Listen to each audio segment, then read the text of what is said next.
I see a black man and one man, I think of strength, black empowerment we have within, building community development.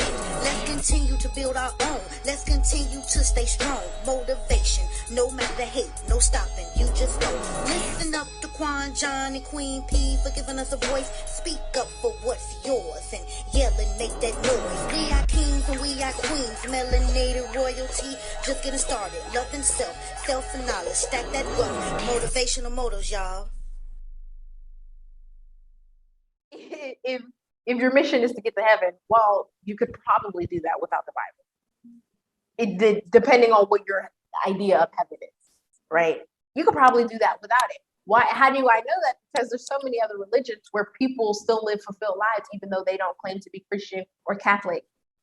They still have a fulfilled life. They still reach enlightenment. Right. They still believe in some nirvana, some place in the sky after you die. Mm-hmm. So what's the difference?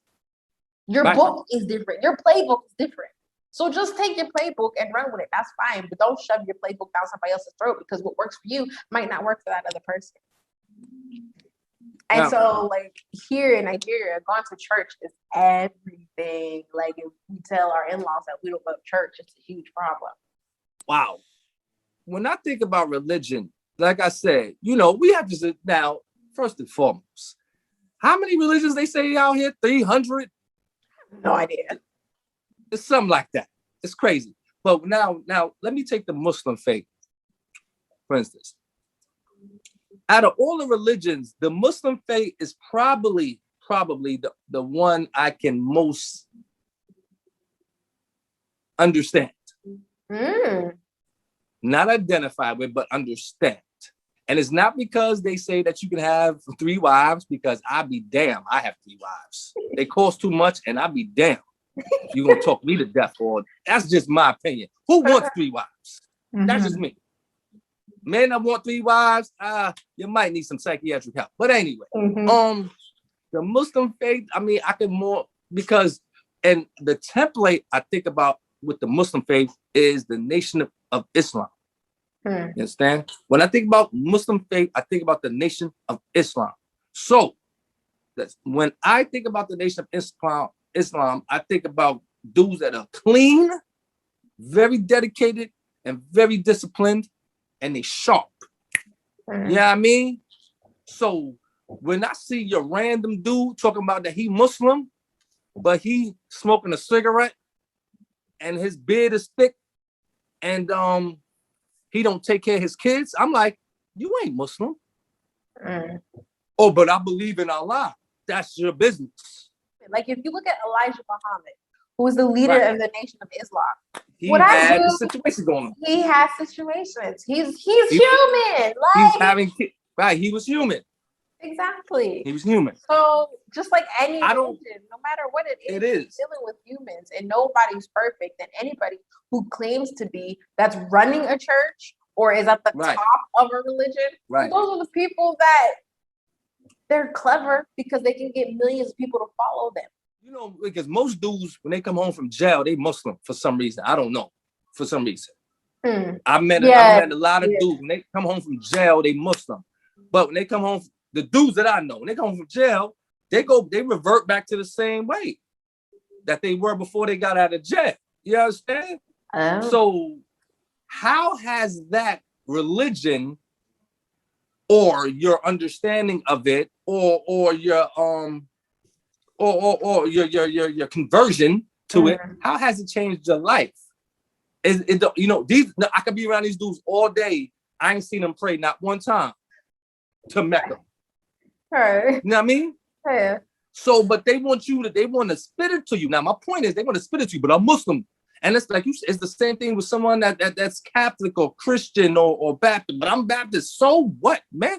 How is this thing that you are believing in, that you're throwing in my face every 5 minutes, how is that changing your life? And if it's changing your life, how is the knowledge that you've received from religion changing someone else's life?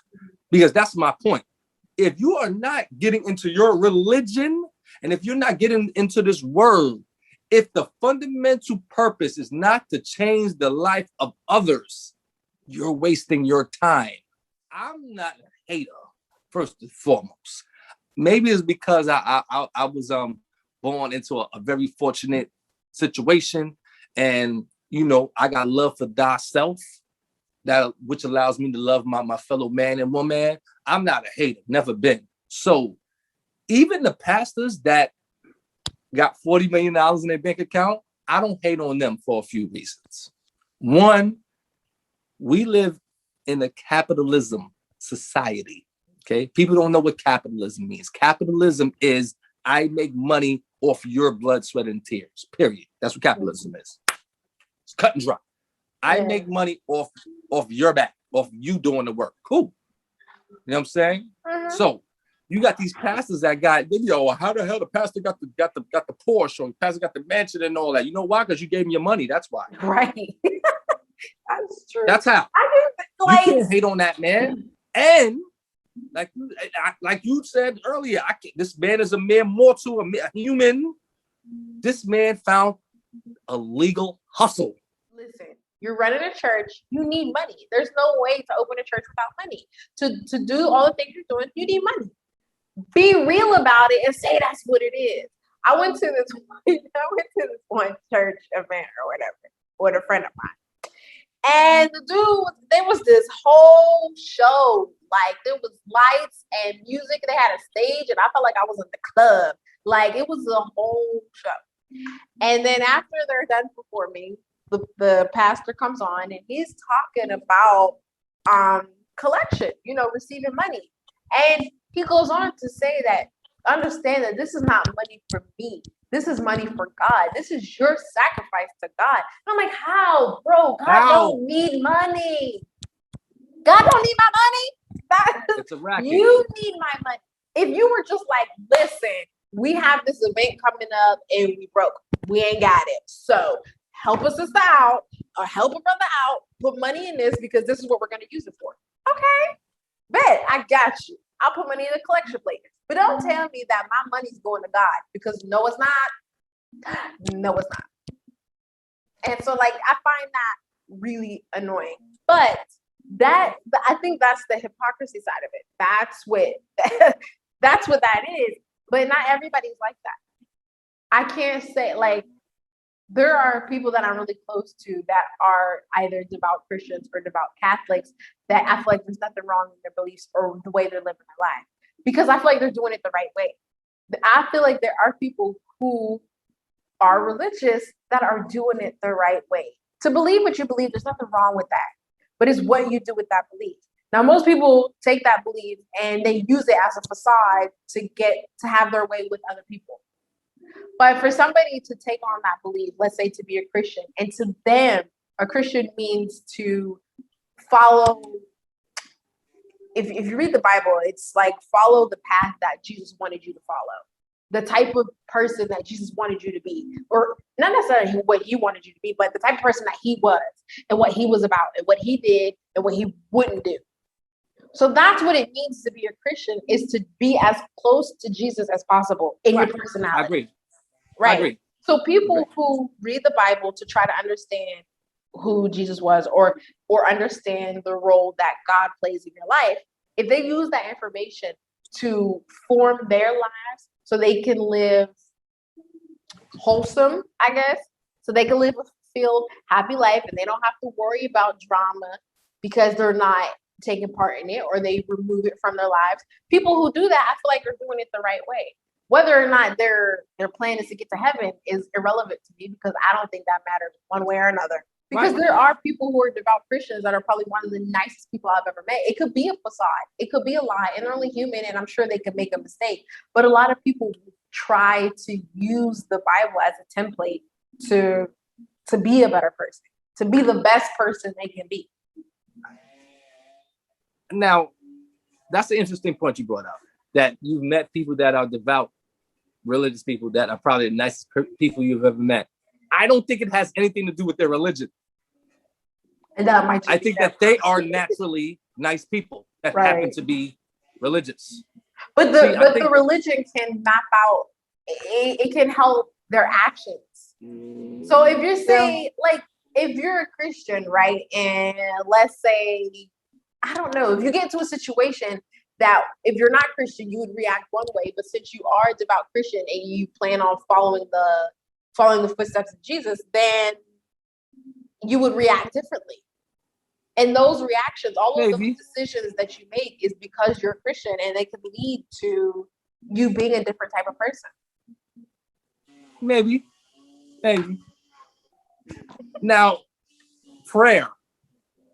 Okay. I've heard a lot of people. I am victim of this.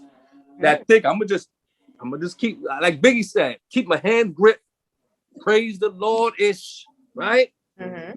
I'm just gonna keep praying and praying and praying and praying. In my opinion, as a person, you can't. What they say, you can't pray without putting the work in. That's my work. That's me paraphrasing. I can't see. This is the bugged out thing. People think I'm gonna just pray for it. No, what type of work are you putting in to coincide with your prayer? Mm-hmm.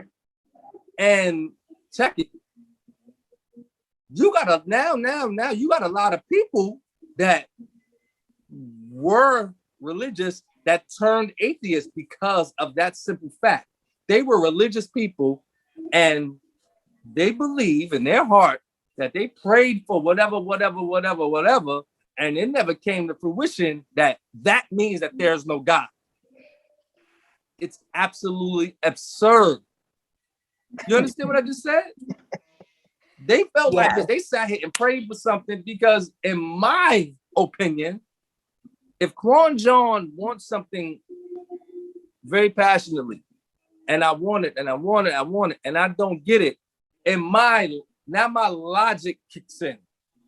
Now my logic tells me, Quan, that ain't meant for you to have right now. Okay? It doesn't make me doubt, an entity.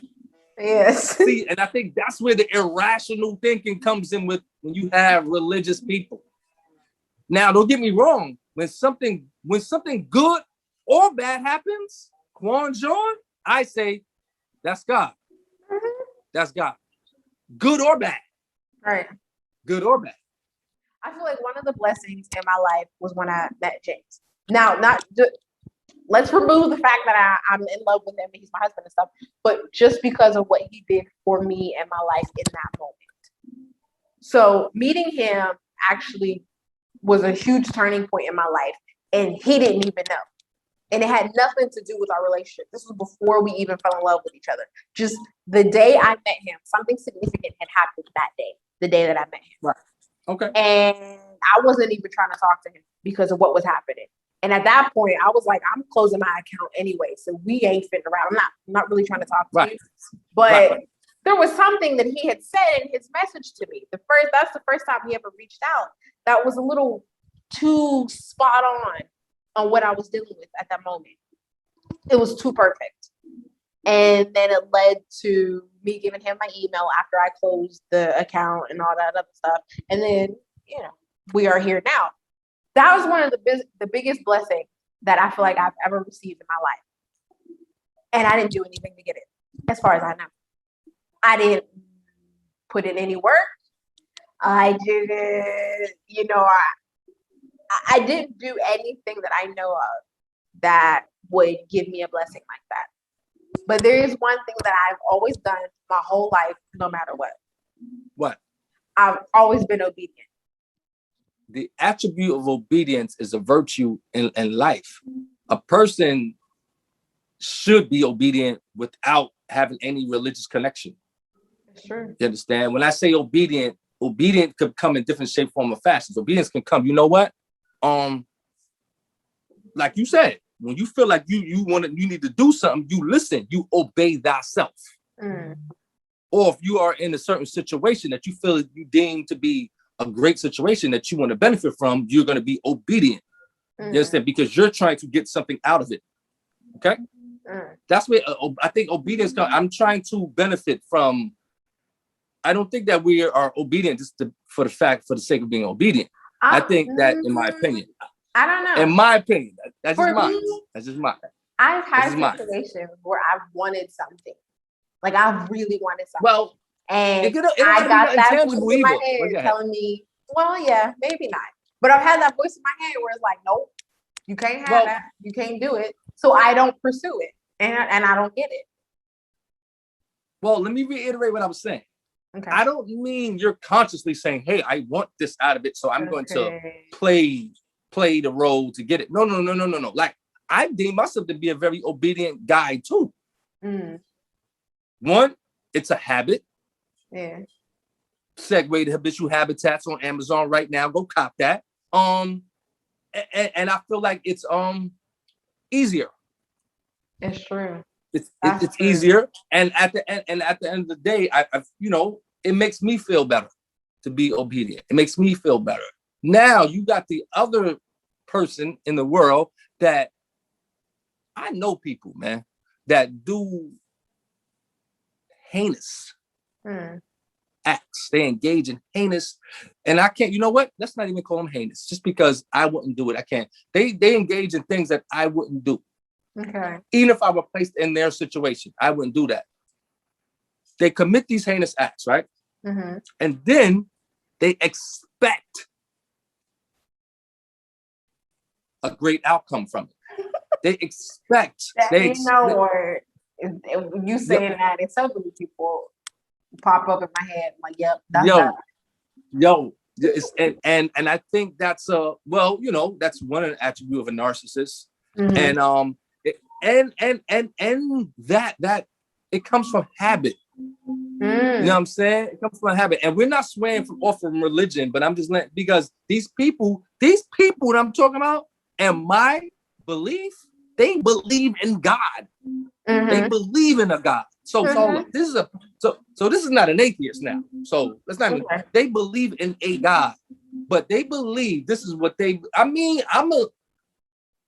They believe if something is not, if you don't conform to something that they feel like you should conform to, it is in their right to do harm to you or somebody else. It's true. It is in their right.